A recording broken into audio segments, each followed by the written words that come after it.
우리 주변에는 나를 우습게 보는 사람이 곳곳에 있습니다. 여기서 문제는 90%의 사람들은 자신이 무시당하고 있다는 것을 모른 채 살아간다는 겁니다.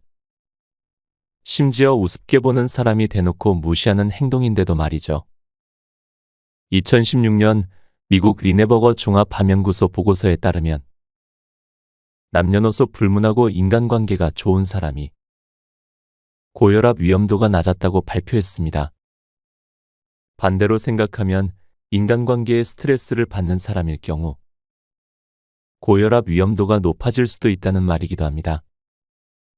나를 잘 알지도 못하면서 다 안다는 듯이 행동하고 말하는 별것 아닌 사람들에게 더 이상 휘둘리면 안 됩니다.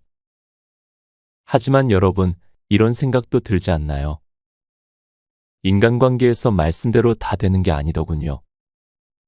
말을 다 기억하고 있는데 항상 제가 더 손해보는 상황이 됩니다. 그런 사람을 만나면 순간 반사적으로 대처해야 하는데 지나고 나서 받아치지 못하여 결국 후회하게 됩니다. 해결 방법은 하나입니다. 상대가 나를 우습게 본다는 신호를 정확하게 확인하고 진짜 실천으로 옮겨 그들을 손절해야 합니다. 그래서 오늘은 상대가 나를 우습게 보는 신호 5가지와 함께 생활에서 실천할 수 있는 거절의 기술 3가지를 말씀드리려고 합니다.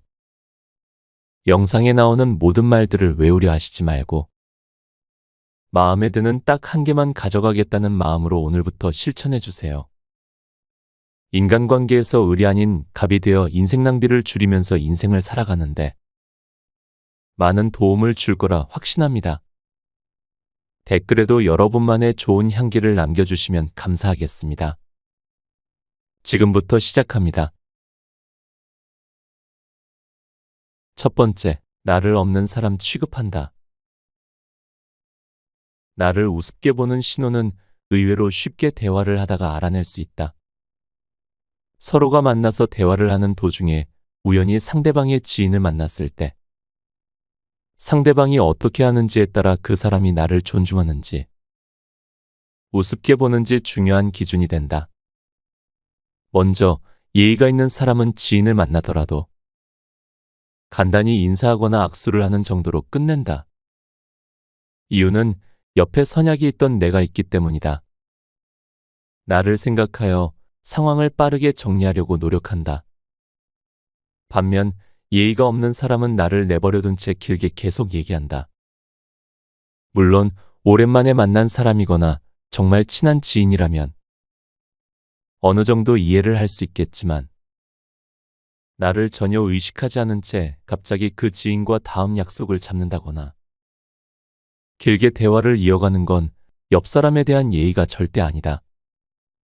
통계에 따르면 사람들은 일상 대화 중 자신의 말이 중단되거나 무시당할 때 큰 불쾌감을 느낀다.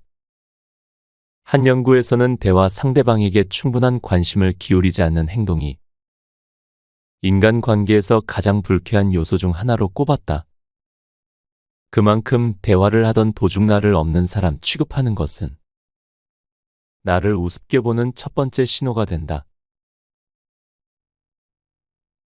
두 번째, 약속이나 장소를 제멋대로 정한다. 어떤 사람들은 약속을 항상 마지막 순간에 정하려고 한다. 모임이 다 끝나가는데 갑자기 약속 일정을 제멋대로 정한다. 그것도 자신의 편의에 맞춰서만 말이다. 예를 들어 어떤 지인이 있다고 생각해보자. 이 지인은 자신의 쉬는 날에만 약속을 잡으려고 한다. 분명 자기가 쉬는 날이 있으면 다른 사람도 쉬는 날이 있을 텐데 일방적으로 약속을 잡는다. 더군다나 그 이야기를 모임이 다 끝나가는 마지막에 말하는 건 나의 상황을 배려하지 않는 습관인 것이다. 결국 이런 행동은 상대방이 나의 시간을 소중히 여기지 않는 것으로 판단할 수 있다. 철학자 칸트는 인간을 이렇게 비유했다. 인간은 단지 수단으로서가 아니라 목적으로서 대우받아야 한다. 이 말은 인간 간의 관계에서 서로를 존중하고 가치를 인정해야 한다는 의미를 담고 있다. 예의 없는 행동, 특히 약속을 마지막 순간에 정하는 행위는 이러한 원칙에 반한다. 상대방을 자신의 편의에 맞춰 조종할 수 있는 수동적인 사람으로만 여기는 것은 상대방을 목적이 아닌 수단으로 대우하는 것과 다름없다. 약속을 정할 때 상대방의 시간과 계획을 고려하는 것은 기본적인 예의 중 하나다. 굳이 기본적인 예의를 지키지 않는 사람과 더 이상 함께할 필요가 없다고 생각한다. 나를 우습게 보는 사람은 장소도 자기 멋대로 정한다. 예를 들어 어떤 친구가 자신의 집 근처 공기 좋은 곳에서 만나자고 친구들에게 제안을 한다. 그냥 보면 문제가 없어 보인다. 그러나 이 친구의 집은 서울에 사는 다른 친구들에게는 상당히 멀리 떨어진 파주에 있다. 서울이나 경기도에 사는 친구들은 이 친구를 만나기 위해 많은 시간과 노력을 써야 한다. 물론 친구가 좋은 뜻으로 놀러 오라고 할 수 있다. 하지만 이 친구는 매번 만날 때마다 다른 친구들이 겪는 불편함이나 힘든 점을 전혀 고려하지 않는다. 멀리서 온 친구에게 고맙다, 수고했다는커녕 아무 말이 없다. 더욱이 다른 친구들이 멀리서 온 것을 감안해 계산할 때 조금이라도 더 내겠다는 배려도 보이지 않는다. 아무리 가까운 친구지만 나를 조금이라도 생각한 친구라면 그렇게 행동하진 않을 거다. 나를 우습게 보는지 꼭 살펴보자. 세 번째, 한 번 부탁한 사람이 또 부탁한다. 그들은 이미 당신이 해줄 것이라는 답을 내리고 당신에게 부탁을 한다. 사람들은 왜 하필 당신에게만 부탁하는지 생각해 본 적이 있는가? 당신이라면 모든 것을 해결할 수 있을 것 같아서? 당신의 능력이 뛰어나서? 절대 아니다. 대부분 사람들은 당신이 부탁을 거절하지 못할 것을 알고 부탁하는 것이다. 그래서 제 아무리 힘든 부탁이라도 당신에게는 쉽게 부탁한다. 남들이 들어주지 않는 어렵고 힘든 부탁을 쉽게 수락하고 열일 제치고 도와줄 것이라고 믿기 때문이다. 그리고 그 대가는 고맙다는 몇 마디 말과 약간의 찬사 정도다. 어쩔 때는 이 표현마저 생략되기도 한다. 많은 사람들이 나에게 지속적으로 부탁을 하고 그 요구를 수락해 버릇하면 사람들은 나를 쉽게 대하는 경우가 많아진다. 이미 상대방이 당신의 성향을 파악했다는 뜻이다. 나 같은 경우에는 막무가내로 조르는 사람에게 취약하다. 하지만 이런 분류의 사람도 부드럽지만 강하게 의사 표현을 한다면 아무리 막무가내로 나와도 충분히 거절할 수 있다는 것을 알았다. 당신이 부탁을 수락할 것이라고 생각하는 사람들은 당신이 베푼 배려와 고마움을 금방 잊어버린다. 처음 부탁할 때에만 당신에게 미안한 감정을 느끼지. 부탁이 반복될수록 당연시하는 것이다. 그들은 이미 당신이 해줄 것이라는 답을 내리고 당신에게 부탁을 한다. 그렇기 때문에 그들은 당신이 부탁을 들어줄 수밖에 없게끔 유도를 하기도 한다. 그렇게 당신은 부탁하는 사람의 설득에 넘어가고 마는 것이다. 자신이 늘 타인의 부탁을 수락하는 사람이라면 한 번쯤 생각해 볼 필요가 있다. 부탁을 자주 하는 사람들은 상대에게 요청하는 것을 대수롭지 않게 생각한다. 물론 모두가 다 그렇다는 것은 아니다. 피치 못할 사정으로 부탁하는 사람들도 있지만 대부분은 부탁하는 사람들의 마음에는 뭐 어때서라는 가벼운 생각이 기본적으로 깔려 있다. 그렇기 때문에 그들은 쉽게 부탁을 하고 상대의 입장이나 상황 따위는 고려하지 않고 자신의 일처리에만 급급하다. 당신은 언제까지 타인의 부탁을 들어주면서 살 수 없다. 이런 행동을 전환하기 위해 가장 먼저 해야 할 것은 당신이 왜 끊임없이 부탁을 수락하는가를 아는 것이다. 대부분은 가족과 친구, 지인 관계는 애정으로 묶여 있다. 사람들은 이런 사이에서 거절을 하면 관계가 어긋나는 것이 아닌지 불안해한다. 실상은 부탁을 거절했다고 해서 절대 사이가 어긋나거나 소외당하지 않는다. 오히려 상대방의 요청을 끊임없이 들어주므로 당연하다고 생각할지도 모른다. 자신이 한 번 거절했다고 소외시키거나 당신을 미워한다면 그 사람은 거절 여부와 상관없이 당신을 언제든지 소외시킬 수 있다는 것을 알아야 한다. 한두 번 받아준 부탁을 상대가 당연하게 여기고 자신에게 계속 부탁한다고 생각이 들면 당신은 더 이상 그 부탁을 들어주지 않아도 된다. 네 번째, 착하다 착하다 나를 칭찬한다. 착하다는 말에 속은 나의 인생은 나라는 주체가 없었고 오직 다른 누군가를 위한 삶이었다. 진짜 착해, 착한 정도가 아니야. 착해도 너무 착하지. 나는 지금까지 양보와 배려로 남에게 피해를 주지 않고 솔선수범하며 살아왔다. 어떤 행동을 하기 전에 나보다는 다른 이들을 먼저 생각했고 우선순위로 두었다. 그래서인지 나의 심성과는 상관없이 살면서 착하다는 말을 수 없이 들었다. 만난 사람들의 10이면 9은 내게 착하다고 말했다. 어딜 가나 청소, 뒷정리 등 굳은 일 담당은 나였다. 누가 시키지도 않았는데 스스로 자처한 일이다. 이러한 행동은 이미 익숙하고 몸에 밴 습관과도 같았다. 거창하게 마더 테레사와 같이 인류애적인 마음으로 하는 것이 아니었다. 어차피 누군가가 할 거면 내가 하면 된다고 단순하게 생각한 것뿐이다. 내게는 누가 하는 건 중요하지 않았다. 오히려 서로 눈치를 보며 미루는 상황이 더 불편했다. 나는 친구들과 여행을 갈 때면 다른 사람들보다 짐이 2배는 더 많았다. 행여 같이 간 일행이 세면도구나 필수 용품을 잊어버리고 챙겨오지 않았을 것을 대비해 여분까지 챙기기 때문이다. 평상시에도 내 가방은 만물 상자였다. 지인들은 내게 너랑 다니면 참 편해. 없는 게 없어. 그 가방에서는 말만 하면 다 나온단 말이지. 하곤 했다. 그 기대감 때문에 어느새 호의였던 내 준비는 의무감이 되어 가방의 무게로 고스란히 돌아왔다. 언제 어느 때 누가 필요할지 모르니 점점 이것저것 챙겨 다니는 게 많아진 것이다.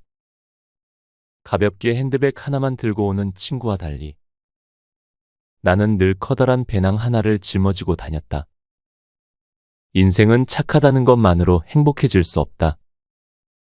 착하다는 말에 속은 나의 인생은 나라는 주체가 없었고 오직 다른 누군가를 위한 삶이었다. 내 삶은 타인을 의식하고 그들을 위해 희생하며 헌신하는 그저 착한 사람일 뿐이었다. 모든 사람의 만족을 위해 애쓰느라 정작 나의 인생은 착하다는 말로 포장된 좋은 사람이란 이미지가 전부였다. 이제는 인생에서 착함을 벗어던질 때이다. 스스로 자신의 가치를 인정하지 못하고 다른 사람에게 인정받으려 좋은 사람인 척 살아가지 말자. 삶이든 일이든 소신껏 자신의 의견을 펼쳐 살아있다는 것을 느끼고 그 충만함을 만끽해 보길 바란다. 그리고 그 시작은 거절에 있다는 것을 알게 될 것이다. 자신의 감정과 생각을 당당하게 표현해야 우리의 인생에도 재미가 찾아온다. 반듯하게 착한 사람으로는 자신의 인생에서 만족감이나 재미를 절대 느낄 수 없다. 남의 시선은 과감하게 벗어던지고 자신을 믿으며 그 길을 찾아 떠나보자. 5째, 어이없는 부탁을 한다. 상대의 기분을 너무나 잘 이해할 수 있어. 그들이 겪을 곤란한 상황과 감정이 예상되어도 거절해야 한다. 사람은 누구나 타인에게 도움을 주는 사람이 되고 싶어 한다. 상대를 위해서 내가 무언가를 한다는 것은 타인에게 인정을 받는 사람, 좋은 사람, 능력자라는 평가를 받기 때문이다. 이런 기분에 취해 거절의 기준을 바르게 세우지 않는다면 타인의 부탁을 들어주느라 자신의 시간을 허비하게 될지도 모른다. 거절의 기준을 세울 때 첫 번째로 꼽아야 할 것이 어이없고 황당한 부탁만큼은 들어주려고 애쓰지 말아야 한다는 것이다.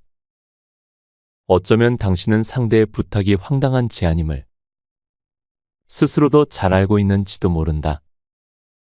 그러면서도 그들의 요청을 들어주려고 노력하는 것은 앞으로 많은 거절의 기회마저 잃게 되는 것과 같다. 지금이야말로 어이없는 부탁을 거절하는 것이 기회일지도 모른다는 것을 알아차려야 한다. 황당하고 허무맹랑한 부탁을 막무가내로 해달라고 할 때에는 차분하게 이러저러해서 그건 내가 해야 할 것 같아. 내가 그건 해줄 수 없어 라고 설명을 해주면 거절이 수월해진다.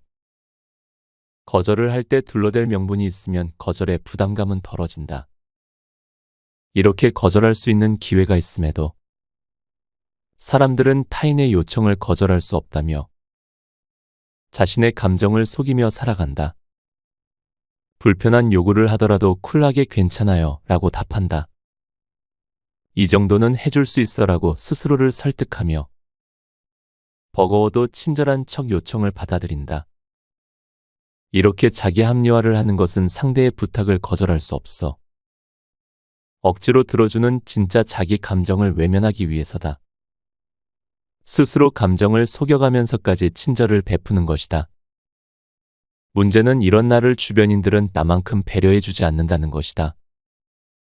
오히려 쟤는 부탁을 들어주는 얘라는 인식이 퍼져 혼자서는 다 처리할 수 없을 정도로 부탁이 몰려들었다. 그럼에도 나는 거절하지도 도움을 요청하지도 못했다. 이렇게 나를 궁지로 몰아 세우면서까지 타인을 위해 애를 쓰곤 했다. 거절의 기술 3가지. 행복한 삶을 위해서는 이제 타인 중심이 아닌 자기 중심으로 이루어진 삶을 살아야 한다. 이는 이기적으로 행동하라는 말이 아니다. 자신의 가치관, 생각을 단단히 세우고 자기 삶을 사랑하고 주인이 되라는 말이다.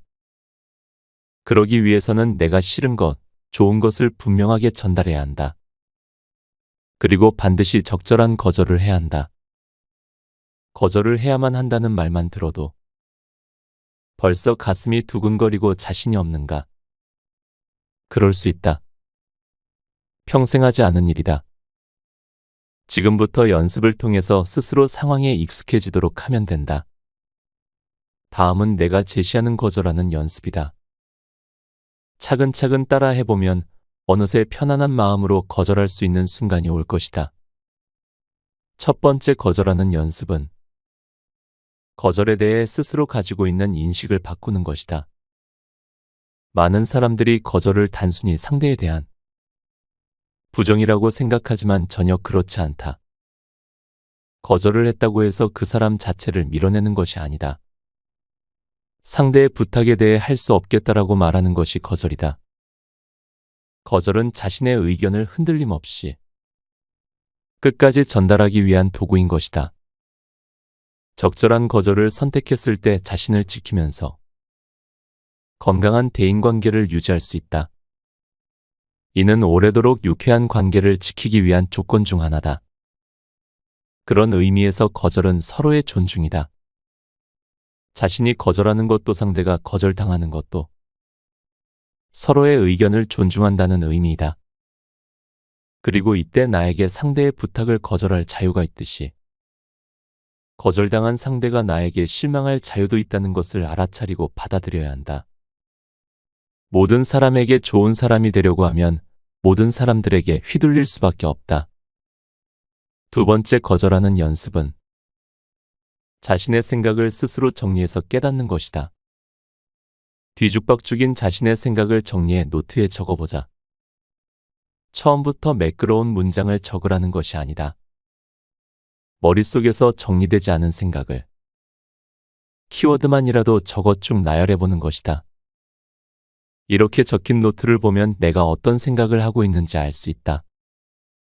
무엇이 문제인지, 어떤 것이 내 진짜 감정인지, 혹시 타인의 감정을 짐작한 가짜 감정은 아닌지, 객관적으로 잘못된 것이 있는지, 있다면 무엇인지 눈에 보일 것이다. 이렇게 자신의 생각과 감정을 객관적으로 바라보면 당면한 문제를 파악하고 해결하는 데 도움이 된다. 관찰자로 입장이 바뀌면서 감정을 분리하고 있는 그대로 바라볼 수 있기 때문이다. 그 후 정리된 자신의 생각을 상대방에게 진솔하게 전하면 된다.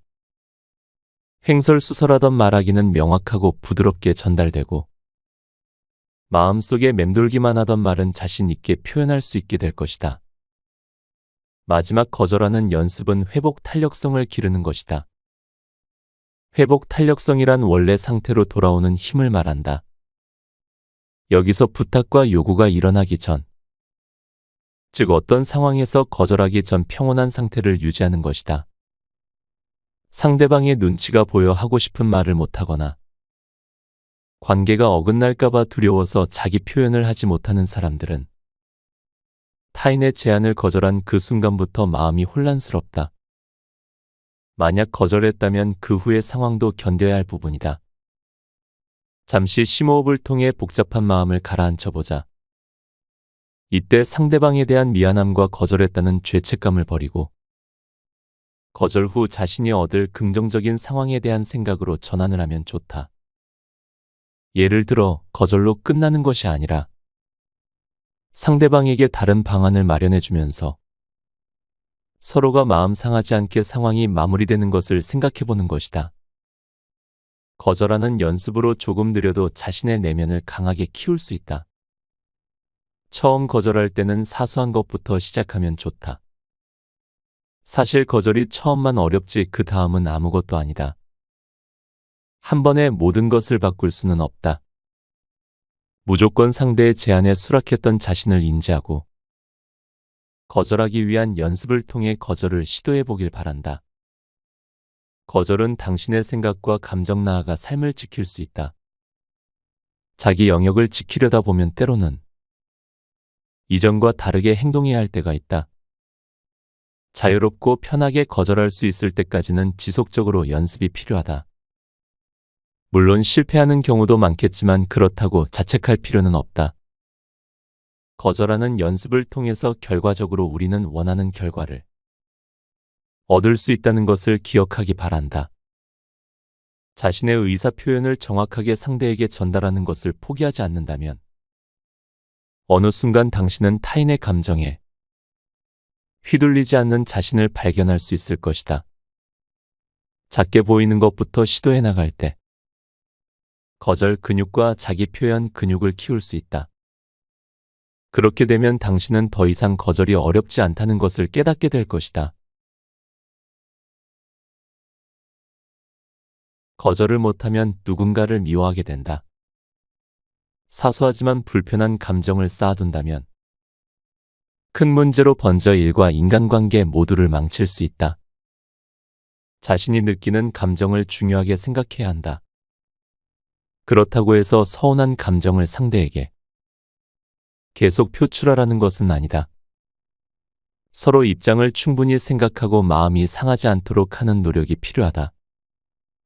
상대가 나의 감정을 상하게 했든 어떤 오해가 생겼든 문제가 생겼을 때 감정을 더욱 증폭시켜 부정적인 생각을 하지 않으려면 감정이 느껴지는 순간에 자신의 감정을 알아차리고 어떤 감정인지를 인식할 수 있어야 한다. 자신의 감정을 무시해버린다면 언젠가는 쌓인 감정이 폭발해버리고 만다. 상대방을 미워하지 않기 위해서는 자신의 마음을 살펴야 한다. 또 모든 감정에 반응하지 않고 오해를 풀어야 한다. 이럴 때 서로의 감정을 덜 상하게 하는 효과적인 3단계 방법을 소개한다. 1단계, 어떠한 감정이 들면 바로 알아차리고 인지하자. 우월 의식을 가지고 있는 상대가 당신을 과소평가해서 애매모호한 상황이다. 기분이 언짢지만 말하기도 그렇다. 이때 당신이 드는 감정을 오해하고 있는 것은 아닌지 명확하게 인지해야 한다. 감정의 오해를 풀지 않으면 관계에서까지 오해가 깊어진다. 2단계, 자신의 감정에 유리한 쪽으로 생각하자. 별것도 아닌 것에 자신이 너무 예민하게 반응을 보인 것이라면 그 감정을 풀 수 있는 방법을 생각해보자. 우월감을 느끼고 싶어서 그런가 보다. 서로 잘 되기 위한 협상을 위한 거지. 감정을 증폭시키면 모든 것을 잃을 수도 있어 등과 같이. 자신의 감정이 덜 상하는 쪽으로 유리하게 생각하는 것이다. 내 감정이 느끼는 대로 모든 것을 말할 수는 없다. 충분하게 자신의 감정에 대해 생각해 보는 것이다. 그럼에도 상황이 달라지지 않거나 불편한 감정이 계속해서 느껴진다면 세 번째 단계로 넘어가자. 3단계, 솔직하게 자신의 감정을 이야기해보자. 불편한 감정을 가지고 관계를 유지하는 것은 현명하지 않다. 그 감정을 솔직하게 털어버리고 생산적인 관계로 발전해 나가는 것이 모두를 위한 것이다. 참았던 감정을 이야기하기보단 차분히 생각했음에도 해소가 되지 않는 감정을 솔직하게 전달해보자. 평소에 남에게 싫은 소리를 못하는 사람이 자신의 감정을 이야기할 때는 주의해야 할 것이 있다. 억눌렀던 감정을 갑자기 표출할 때 흥분을 한다거나 할 말은 해야겠어와 같이 그동안 보였던 모습과 다르게 격해지는 것을 조심하자. 오히려 상대방의 입장을 늘 고려하여 친절했던 자신의 강점을 살려 상대방에게 부드럽고 세련되게 감정을 전달하는 것이 좋다. 누군가에게 서운하거나 미운 감정이 드는 것은 내 마음의 반응에서 시작된다. 사람마다 예민도와 반응도가 다르기 때문에 서로 느낄 수 있는 감정의 온도는 차이가 날 수밖에 없다. 만약 상대방의 말에 서운한 감정이 느껴진다면 자신이 쉽게 상처를 받는 것이 아닌지 혹은 예민하게 반응하는 것이 아닌지 먼저 살펴보자. 그리고 자신과 타인의 감정을 구분하는 연습도 필요하다. 여기서 타인의 범위는 자신을 제외한 모든 사람이라고 생각하면 된다. 가족도 남이고 친구도 직장 동료도 당연히 남이다. 이렇게 감정의 선을 구분하고 자신이 상처받지 않는 기준에서 남의 감정에 반응하지 않고 수용하도록 노력해보자. 내가 행복하게 살아가기 위해서는 남의 감정을 남의 것으로 생각하는 습관을 들여야 한다. 남이 한 얘기나 행동을 곱씹고 내가 피해봤다고 생각한다면 행복할 수도 없고 자신의 삶만 피곤해진다. 물론 남의 감정에 무관심해서도 안 된다. 살면서 서로 소통하면서 조율해야 할 일이 있기 때문이다. 중요한 것은 남의 감정에 자신이 휘둘리지 않아야 한다는 점이다. 각자 느끼는 감정은 자기만의 이유가 있다.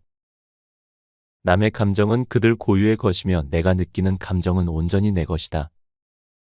이런 감정은 어떻게 할 수도 없고 어떻게 해서도 안 된다. 즉, 그 사람의 감정을 바꾸려 들거나 내 감정으로 끌어오지는 말아야 한다. 그럼에도 내가 느끼는 감정이 시원하지 않다면 진솔하게 대화해 보길 권한다. 그 사람이 인정을 하든 기분이 나쁘든 화가 났든 이제는 그 사람의 일일 뿐이다. 상대가 화를 낸다고 해서 같이 화낼 필요도 없고 거기에 휘둘리거나 억눌릴 필요도 없다. 성숙한 감정 조절로 쓸데없는 감정 소모를 줄이고 누군가를 미워하는 마음으로 죄책감을 느끼지 말자. 곁에 두고의 짧은 생각. 어느 방송에서 거절에 대해 이렇게 이야기를 해줬습니다. 거절을 당했을 때 기죽을 필요 없어요. 왜냐하면 그건 나를 거절한 게 아니라 내가 제안했던 프로젝트나 행동이었기 때문입니다. 이 말이 굉장히 인상 깊었습니다. 거절을 당했다고 해서 내가 틀렸다는 것이 아닙니다. 다시 말해서 거절은 나도 당할 수 있고 상대방에게도 할 수 있습니다. 그래서 전 저를 우습게 보는 사람에게는 거절을 해봅니다. 거절을 했을 때 상대가 나에게 어떤 반응을 하는지가 그 사람을 보는 판단 기준이 됩니다. 그리고 그 사람이 여전히 나를 우습게 보거나 부당하게 대할 때 이를 인식하고 서서히 연락을 받지 않습니다. 제 자신을 보호하는 중요한 방법입니다. 저 또한 아직도 거절이 어렵지만 책에 나온 기술들과 거절에 대한 새로운 생각들을 머릿속에 떠올리며 작은 거절을 연습하려고 합니다. 여러분도 더 이상 다른 사람에게 이끌려 다니지 말고 자신의 가치를 존중해주고 표현해주세요. 나답게 살아가는 여러분을 응원합니다. 오늘도 함께 해주셔서 감사합니다. 책 거절 잘하는 법을 읽고